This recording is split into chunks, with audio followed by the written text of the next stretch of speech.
Olá, candidatos para o ITA 2017. Saudações, meu nome é professor Guilherme e eu sou professor de Química do Poliedro das turmas ITA do Rio de Janeiro, de São José dos Campos e de São Paulo. A equipe de Química acabou de resolver a prova nesse momento e nós vamos tentar passar para vocês algumas impressões sobre como foi essa prova que foi aplicada hoje, 16 de dezembro de 2016, para o ingresso no ITA em 2017. Foi uma prova boa. Já vimos alguns anos bem piores, já vimos alguns anos um pouco melhores. Foi uma prova boa. Algumas considerações devem ser feitas. Em primeiro lugar, nós temos um pequeno contraste. A parte de testes foi uma parte que eu classifico como muito próxima do perfeito e a parte dissertativa, dessa vez, não foi uma prova tão boa. A parte de testes, composta por 20 questões, ela tinha 3 probleminhas. Na questão número 1, colocar o alumínio como metal de sacrifício é um equívoco, porque apesar de na teoria se ter um potencial de redução que o habilite a ser metal de sacrifício, tem que se levar em conta a camada de óxido protetor que se forma em volta do alumínio, que o inabilita na prática para ser utilizado como metal de sacrifício. E ele estava na resposta, senão não tinha como se dar uma alternativa. Não acho tão grave, o aluno iria dar uma analisada do ponto de vista teórico e iria chegar na resposta. Não é algo tão crítico assim. A questão número 5 é uma questão que nós classificamos como uma questão não tão boa. Ela não tem a prerrogativa, ela não tem a qualidade de selecionar os melhores candidatos. Nós temos uma segurança bem forte nesse sentido. É uma questão que cobrava cerâmica, nós encontramos a menção ao composto de fórmula BN num rodapé, num box colorido de um livro muito específico, e a gente acha que esse tipo de questão realmente não se presta ao papel de selecionar os melhores candidatos. Um outro problema é uma dubiedade. Foi na questão número 10, que o item 3 poderia ter trocado o forma por pode formar ácido benzoico e dióxido de carbono. Isso tiraria margem à dupla interpretação e faria com que a questão fosse uma questão mais bacana. Os outros itens, tudo bem, não tem problema nenhum.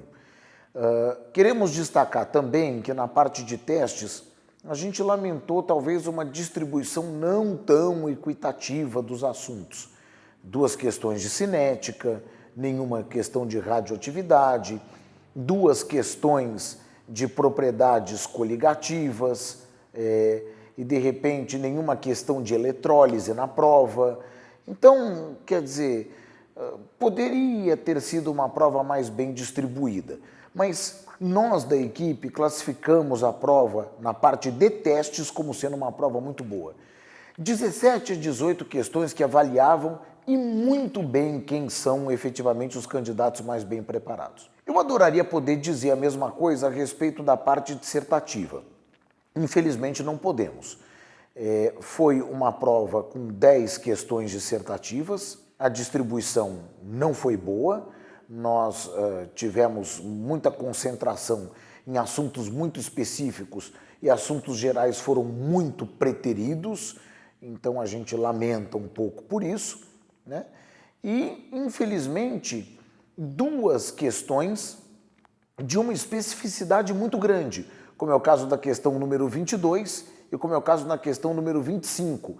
A insistência na questão da saliva é algo que, de alguma maneira, incomoda a equipe de química que fez a resolução dessa prova, e a gente não entende muito bem essa insistência em detrimento de outros assuntos que nós consideramos muito mais gerais e muito mais importantes para a avaliação de um aluno que quer fazer engenharia no ITA. Temos um outro problema também, questões que daí nós consideramos realmente como questões muito imprecisas na elaboração. Uma delas foi a questão número 24, que a questão do mergulho. Não dá para tratar o pulmão humano nem como sendo um balão de paredes flexíveis, muito menos uma caixa de ferro de paredes rígidas. E nesse sentido, como a gente sabe que nós temos algo intermediário entre uma coisa e outra, não se diz no enunciado onde realmente fica a taxa de compressão do pulmão em relação ao ar atmosférico, à pressão atmosférica. Isso impossibilita totalmente de, sem forçar a situação, darmos uma resposta que a gente considere pragmática. Então, que realmente a questão não foi boa. E a questão número 28 também não foi uma questão boa, porque se propõe uma reação não elementar. A diferença entre os reagentes da reação global e a lei de velocidade impõe que a reação não seja uma reação elementar, e sem o mecanismo dessa reação é absolutamente impossível responder de maneira pragmática e com certeza, baseando-se no enunciado de como seria a lei de velocidade da reação inversa. Isso prejudicou muitos alunos. A questão 28 não tem somente esse problema. A questão número 28 tem um erro de digitação que eu considero realmente muito grave. Na segunda etapa do mecanismo de depleção do ozônio, dá-se uma constante de equilíbrio na casa de 10 elevado a menos 34, quando a constante de equilíbrio é de 10 elevado a mais 34.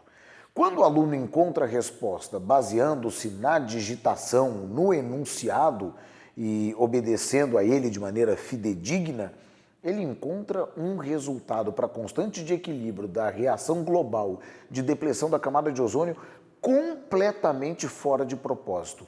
Isso para um bom aluno pode atrapalhar e pode atrapalhar muito. Então a gente lamenta pelos equívocos das questões 24 e 28, lamentamos um pouco pela especificidade das questões 22 e 25, lembrando que o resto das questões dissertativas nós vimos com bons olhos. Não achei uma parte dissertativa tão bem distribuída, não caiu uma eletrólise, não caiu uma boa questão de equação de Nernst na parte dissertativa, como a gente sempre espera e como o ITA sempre faz muito bem, mas infelizmente no lugar dessas boas questões apareceram algumas questões realmente com problemas. Tirando essa parte de testes e tirando essa parte das questões dissertativas, essa divisão, no geral a gente considera uma prova como uma prova boa. A gente gostaria que o ITA mantivesse mais ou menos essa linha, mas tomando cuidado de não cair nessas especificidades. Isso não ajuda a selecionar os melhores candidatos. De maneira geral, a prova sim, como um todo, selecionou os melhores candidatos e a gente espera que cada um de vocês que fez essa prova de hoje tenha ido bem, tenha conseguido sucesso. Por enquanto é isso. Um abraço, até logo.